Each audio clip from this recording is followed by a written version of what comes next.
you would think that in a perfect world, an educator's role is to be interested.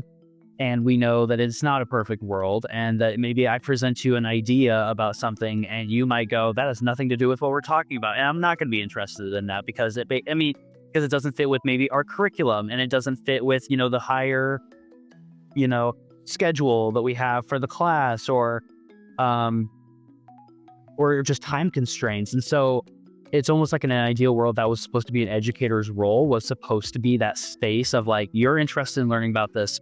Let me be that reinforcement, that support for you in learning about this. Now, granted, you are kind of doing that already by, because I signed up for a class.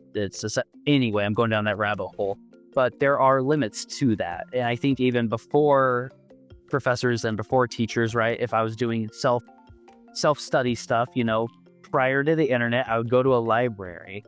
And while there's a librarian there, they just kind of point me to the direction. So I'm not really getting much reinforcement other than, okay, you could look there, unless they're a really good librarian, they can point me to other things. But even that, I'm limited by my resources. So I don't have another person to say, ooh, have you thought about this? It's just, here's the resources, and there might not be any books on what you want to talk about. Okay, so I hit a roadblock. And so then I think about the internet, and I feel like how the internet was supposed to maybe be a fix to that, when all it really is just a larger library, really. That's what Google is, right? So I put in a question or an idea, and Google won't tell me, ooh, good idea, let's, go down this path. It's just going to say, here are written things from people who have thought about what you're thinking about, which is fine, but even that's limited.